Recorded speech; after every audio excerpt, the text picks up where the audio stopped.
O STF manteve hoje em prisão preventiva o pai e o primo de Daniel Vorcaro. A votação não foi unânime. Os ministros da segunda turma, onde está correndo esse caso, tiveram interpretações divergentes sobre os motivos para manter a prisão dos acusados de participação nesse longo rol de crimes e fraudes do escândalo do Banco Master. Mas essa não é a questão mais relevante. O que a divergência deixou exposto é como duas alas diferentes do Supremo encaram o próprio escândalo. Na visão do decano Gilmar Mendes, que foi voto vencido pelo relaxamento da prisão, as operações policiais que investigam o escândalo do Master se parecem às da Lava Jato, prendendo parentes de acusados para conseguir delações. E se transformaram essas operações, na visão de Gilmar, num caso rumoroso, cada vez mais espetaculoso e sensacionalista, provocando, essas observações do decano, imediata reação do relator da matéria, que é o ministro André Mendonça, que disse não se prestar a fazer trabalhos abjetos, como esse de prender para conseguir uma delação. Aspas, não estamos falando da Lava Jato, aspas, disse Mendonça. Não estamos mesmo. Os erros da Lava Jato são lembrados até hoje, assim como a maneira como o Supremo, com supremas canetadas, passou a borracha em quase tudo, como se o imenso escândalo de corrupção tivesse sido uma invenção. O que torna realmente espetaculoso o escândalo do Master é a suspeita de compra de agentes públicos, entre eles, integrantes do próprio Supremo. A essência da crise não é o que o Supremo acha do comportamento de agentes públicos, como foi no caso da Lava Jato. É o que uma parcela enorme da sociedade acha do comportamento de integrantes do Supremo. Nessa edição do WW, vamos tratar também de Lula no G7 e de como vai ser essa anunciada paz no Oriente Médio. Antes, aos participantes da roda nesse momento, conosco Flávia Maia, ela é analista de judiciário do Jota. Flávia está lá no nosso estúdio da CNN em Brasília. Flávia, obrigado por estar conosco, boa noite. Boa noite, obrigada, William. E Thaís e Caio aqui no estúdio na Avenida Paulista.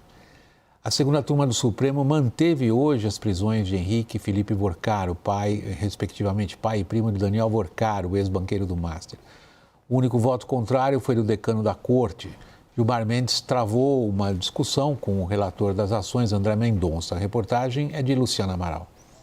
Gilmar Mendes defendeu a prisão domiciliar de Henrique e de Felipe Vorcaro com a adoção de medidas cautelares. Foi o único voto contrário à prisão preventiva.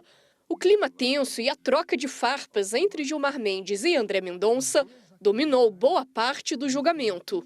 Gilmar disse que as prisões podem servir como instrumento de pressão para a obtenção de acordos de delação premiada.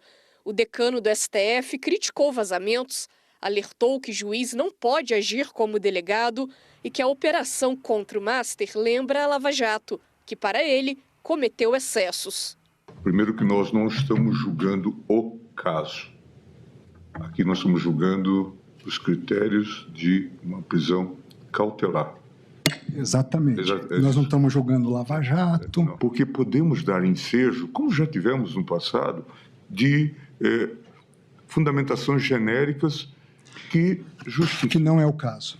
Ao longo do voto, Mendonça descreveu a atuação de Henrique e Felipe Vorcaro como a de uma organização criminosa em atividade, mesmo depois do avanço das investigações. Gilmar foi voto vencido, mas isso não o impediu de tecer críticas até o final do julgamento. Mendonça saiu em defesa do caso, descambando em mais um bate-boca. Todos nós estamos do mesmo lado no que diz respeito ao combate à criminalidade organizada. Agora é preciso que haja métodos constitucionais de se fazer isso. Estão havendo, ministro Gilmar, pode ter certeza. É fundamental que haja. O que eu não vou admitir é tentativas que eu tenho visto de desacreditar de forma indevida a atuação, seja minha como relator, seja dos investigadores.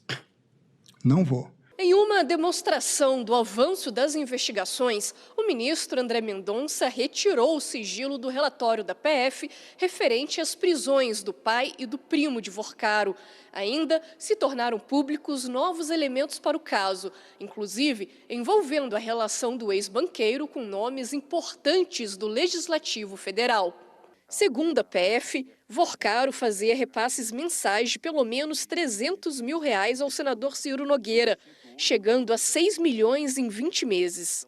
As despesas cobriam viagens, refeições e presentes de luxo em lugares como Paris e Nova York.